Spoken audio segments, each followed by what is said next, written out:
This is Unveiled 61 with Whitney Nicole, where I seek to help you recover your wholeness, beauty, identity, purpose, and trust in God.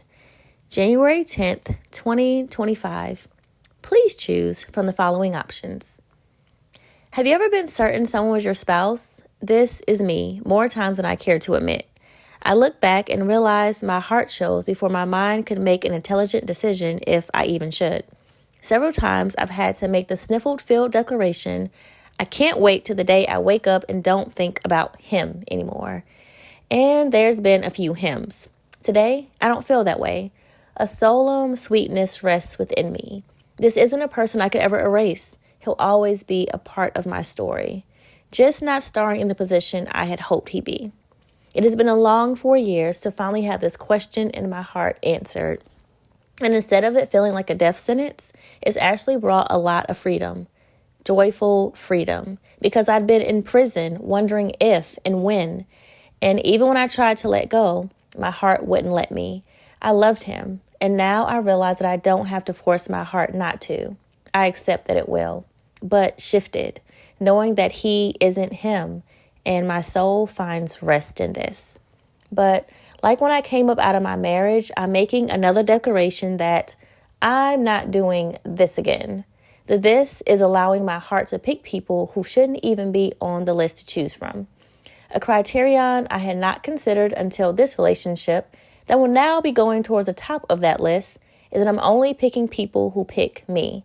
I didn't understand the sense of security that would even bring me until a new him showed me that I'd never go without it again.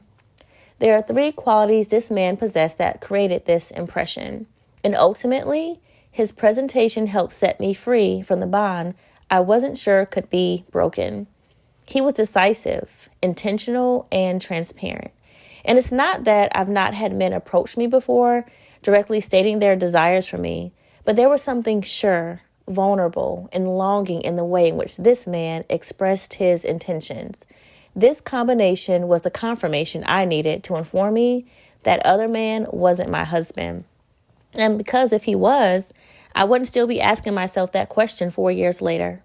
Sigh. Why does it take us so long to accept realities laid out in fine detail before us?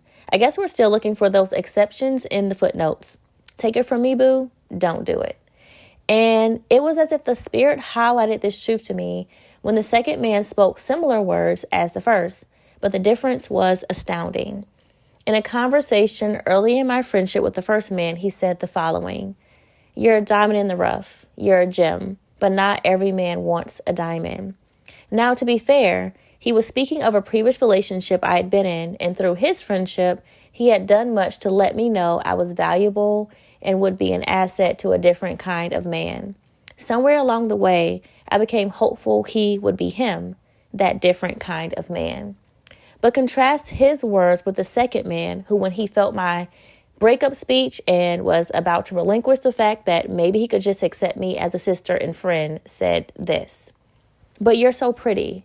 You're like a diamond in the rough. When you find it, you immediately want to put the diamond on. You don't just want to walk beside it and talk to it. You recognize this diamond is mine. You have to protect it." Both men had the vision to know what I was, but I wasn't necessarily what one of them wanted, and it showed. The rest of my interactions with these men went on just like these conversations. One admiring me, but never confirming if he was in the market for a diamond and if I was it, because if he had found his costly pearl in me, like my Savior did, he would have left it all. Matthew 13:44-45.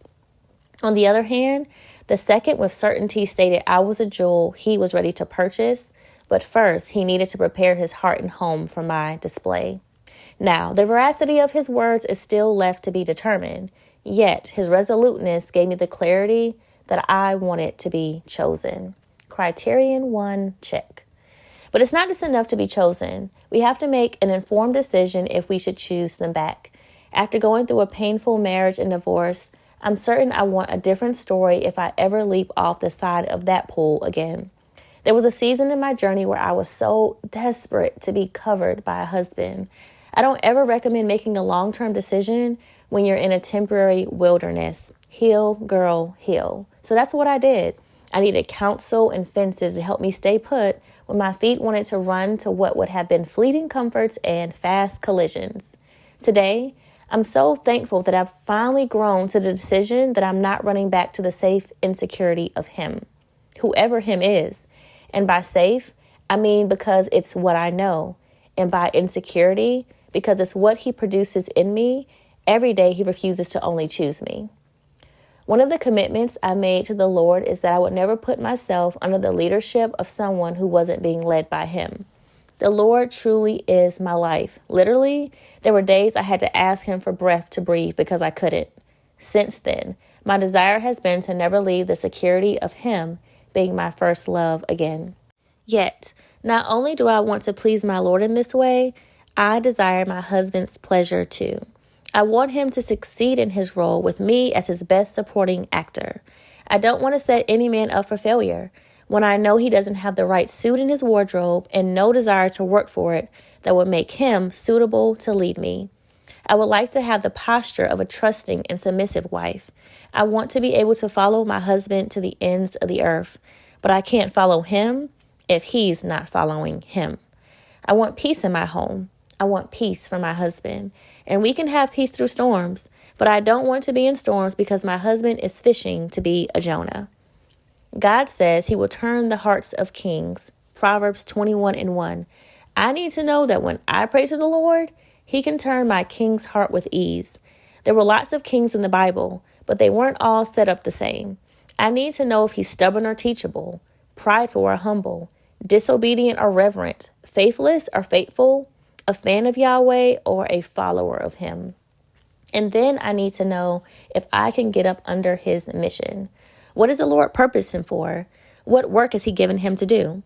Am I equipped to help support him in it? Will I add and multiply, or will I distract and subtract from his goal? Understand that there are arrows aimed at kingdom kids in covenants. We weren't sent here to do our own pleasure and will, but his. I want to shoot missiles back at the enemy's camp every time I work, play, and pray with my husband. So, here's a few things I'm doing to stay still until go time. Being intentional about my presence with the Lord and with other believers. Guarding my brother's hearts from moving too fast when there isn't enough alignment to move forward yet. Bringing my desires and temptations into the light with other sisters so they can keep me accountable and cover me in prayer. Pushing myself to share details that would be easy to leave out about men, their standing, and our interactions. Understanding my proclivities and weaknesses and not lying to myself that I'll just go this far. Reviewing and rehearsing the list of what would make a man my suitable sojourner, and leaving the pen in Yahweh's hand to finish writing my story. This is certainly one of the things I have struggled with and have to safeguard myself from. Finishing the Lord's sentences and defining definitions. What I mean is how we hear and pick up things in the spirit and then assume we know what it means. Maybe I'm drawn to this man because the Lord just wants the fruit of friendship to bloom between us, not lifelong fidelity in marriage. Lisa TerKeurst states in so many ways we must be committed to the truth at all costs. This means we can't only agree with what our hearts want to hear and see, yet act like we're blind and deaf to everything we don't. We shouldn't lie to ourselves about what we truly need to live the lives God has called us to, sacrificially and faithfully. We shouldn't lie to ourselves about beliefs, practices, and character traits within a person we can't live with or without. We shouldn't deceive ourselves into thinking that man's presence means he's really present and wants to be ours solely. We must at all points seek truth and holiness, for these are what our God are.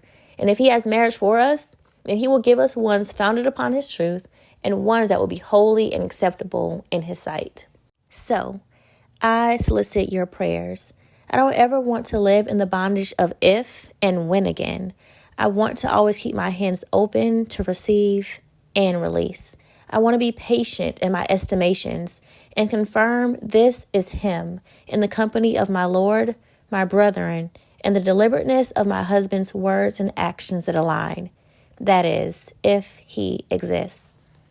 Check out my blog for a few things to chew on as you're navigating your journey of choosing and being chosen.